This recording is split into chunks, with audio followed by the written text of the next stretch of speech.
अमित जी आपसे मेरी आवाज पहुंच रही है? बताइए। बिल्कुल। और इस चर्चा में मैं अपना सवाल अमित जी आपसे लूं उसके पहले मेरे जितने भी मेहमान आज इस चर्चा में हमारे साथ जुड़े हैं आप सभी को स्वतंत्रता दिवस की सबसे पहले बहुत सारी शुभकामनाएं। और अमित जी सवाल मेरा बस इसी से जुड़ा हुआ है। पहला सवाल जो आज की मुख्य चर्चा का महत्वपूर्ण सवाल होगा कि जो ये कहा गया कि अगले 15 अगस्त को फिर आऊंगा तिरंगा फहराऊंगा, क्या मायने हैं? विपक्ष कह रहा है, कांग्रेस कह रही है, खड़गे कह रहे हैं ये पीएम मोदी का अहंकार है। राखी जी, इसे अहंकार नहीं, इसे विश्वास कहते हैं। बहरहाल अपनी बात में शुरू करूं इससे पहले मैं आपको और आपके दर्शकों को और आपके माध्यम से समस्त देश को इस पावन पर्व की बहुत बहुत शुभकामनाएं देता हूं और आने वाले उज्जवल भविष्य और विकसित भारत के लिए बहुत बहुत शुभकामनाएं। देखिए, आज प्रधानमंत्री जी ने जो कहा है वो बहुत ही महत्वपूर्ण बातें कही हैं। उन्होंने आने वाले देश का जो भविष्य होगा उसके बारे में बताया है और वो कैसा होगा। जो 140 करोड़ का जो हमारा ये परिवार है इसके सामर्थ्य की आज बात की है और ये जब सामर्थ्य अपने प्रचंड रूप में होगा तो देश कितनी आगे जाएगा उसकी बात की है।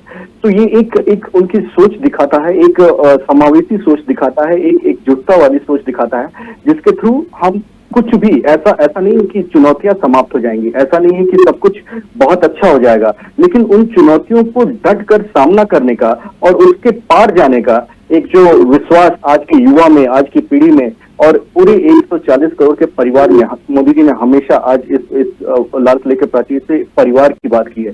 तो उस परिवार को कैसे हम आगे लेकर चले उसकी बात की है। वहीं दूसरी तरफ आप देखिए खड़गे जी ने क्या बात की। एक तरीके से उन्होंने पूरे के पूरे आज के वक्तव्य का उन्होंने बहिष्कार किया है। उन्होंने 140 करोड़ के इस परिवार परिवार पर अविश्वास जताया है और उनको विश्वास किस चीज पर है? मात्र एक परिवार पर, जो जानते हैं कि वो बस वही देश के लिए करता धरता है और कोई नहीं है। तो इसी सोच को जब मोदी जी ने ये कहा कि हम परिवारवाद से आगे बढ़ना चाहिए तो इसी सोच की वो बात कर रहे थे कि इसी सोच को हमें खत्म करने की जरूरत है।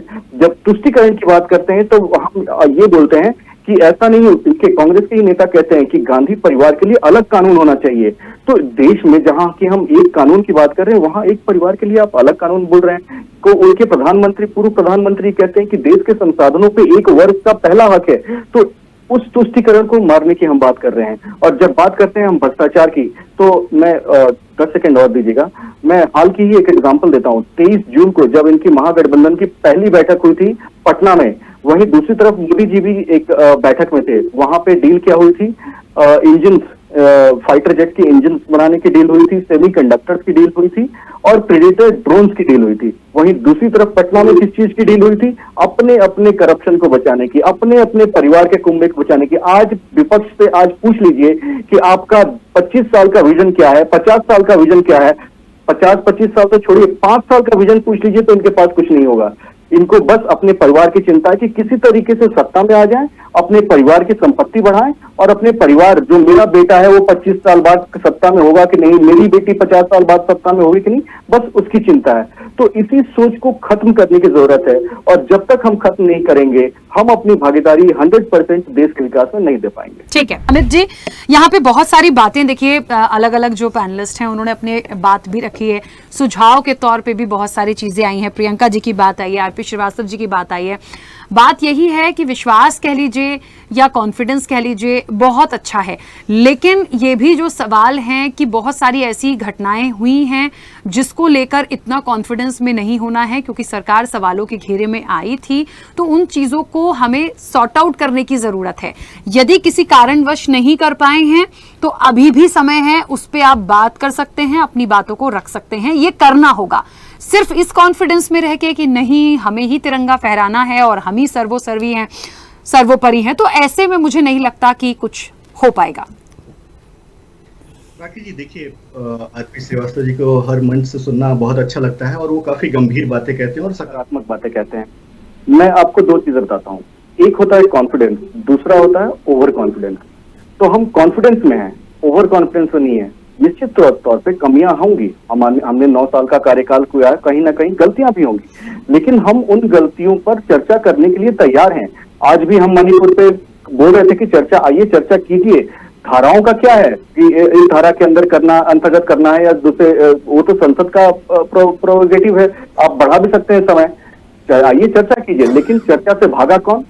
कांग्रेस पार्टी, सारे का सारा विपक्ष जब मोदी जी बोलना शुरू किए उठकर भाग गया चुनाव। तो ये भगौड़े लोग हैं। और जो ये संदीप जी आज बहुत ही बेशर्मी से पूछे थे कि किया क्या, अगर वो संसद में बैठते और पूरी की पूरी भाषण को सुनते तो उनको समझ में आता कि देश आज कितनी ऊंची छलांग लगा चुका है और आगे आने वाले समय के लिए और कितनी ऊंची छलांग लगाने के लिए तैयार हो रहा है। पर ये सुनेंगे नहीं, क्यों भाग खड़े होंगे, क्योंकि इनको सिर्फ एक परिवार की चिंता है और पूरे समस्त देश की चिंता नहीं है। दूसरी बात, इन्होंने बात की चाइना की, चाइना से फंडिंग आता है कांग्रेस पार्टी को और ये सवाल पूछते हैं हमसे। तीसरी बात, ये कहते हैं प्रत्यक्ष को प्रमाण की जरूरत नहीं होती, बिल्कुल जरूरत नहीं होती। इन्हीं के प्रधानमंत्री ने अध्यादेश लाया था और राहुल गांधी ने फाड़कर उसे फेंक दिया था, तो ये प्रत्यक्ष था, हमने देखा, उसको प्रमाण की जरूरत नहीं है। जवाब देना चाहिए संदीप जी को। दूसरी बात, जो प्रियंका जी ने बहुत ही महत्वपूर्ण मुद्दे उठाए महिलाओं के हित को लेकर, महिलाओं के माननीय हमारी मंत्री स्मृति ईरानी जी ने विस्तृत तौर पे, मैं उन आंकड़ों में अब नहीं जाऊंगा क्योंकि वो आंकड़े अवेलेबल हैं वेबसाइट पर भी, आप देख सकते हैं, विस्तृत रूप में बताया कि उन्होंने जनधन के माध्यम से, सेल्फ हेल्प ग्रुप के माध्यम से कितनी मदद हुई है महिलाओं, खासकर पर्टिकुलरली महिलाओं को लेकर।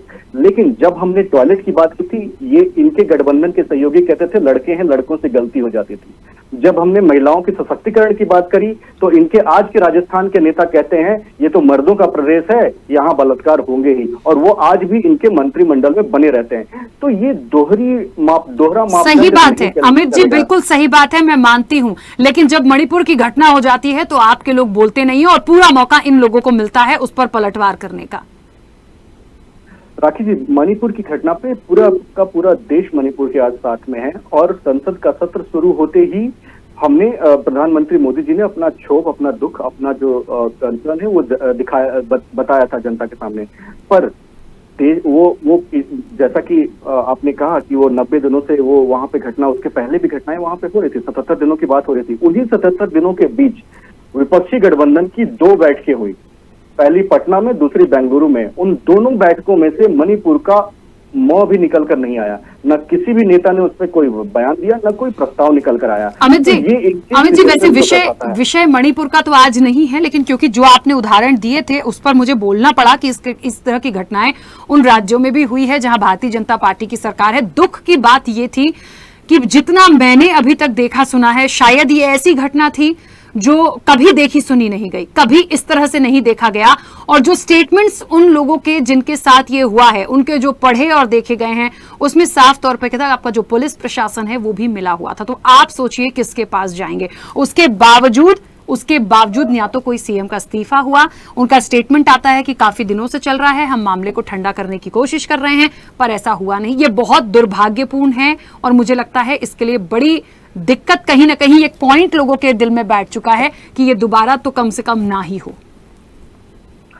बिल्कुल राखी जी, देखिए बीरेंद्र सिंह जी काफी अनुभव वाले नेता हैं और जो भी ऐसा नहीं है कि ये पहले कभी नहीं हुआ। आपने संसद में अगर चर्चा सुनी होगी तो 93 का जो था समय कालखंड, साल भर तक मणिपुर और उस पूर्वोत्तर राज्य चलते रहे थे, लेकिन न किसी मुख्यमंत्री का, न किसी प्रधानमंत्री का, न किसी गृह मंत्री का उस पर बयान आता है। सिर्फ एक एमओएस के थ्रू बयान दिलवा दिया जाता है, अपना पल्ला झाड़ लिया जाता है। तो कांग्रेस पार्टी और इनके गठबंधन के साथियों का पूर्वोत्तर के प्रति जो नकारात्मक सोच रहा है, जो पूर्वोत्तर के प्रति जो एक पिछड़ापन उनको बनाए रखने की एक सोच रही है, उसको हमने वो किया है और उनको विकास की मुख्य धारा से जोड़ा है। जहां पे कभी रेलगाड़ी नहीं पहुंची थी, आज हमने वहां पे रेलगाड़ी पहुंचाई। जहां पहाड़ों में बिजलियां नहीं जाती थी, वहां पे हमने बिजली का बल्ब जलाया। जहां पे कि एयरपोर्ट, एम्स जैसी संस्थाएं नहीं होती थी, वहां पे एयरपोर्ट भी खुला, एम्स जैसी संस्थाएं खुली और IIM, IIT जैसे विश्वविद्यालय वहां पे बने। तो ये प्रोग्रेस वहां पे है और वहां के लोगों को दिख रहा है। ये घटना जो है वो बहुत ही गंभीर घटना है, निंदनीय है और ऐसा नहीं होना चाहिए। इसके लिए हम प्रयास अपनी जारी रखे रहे हैं।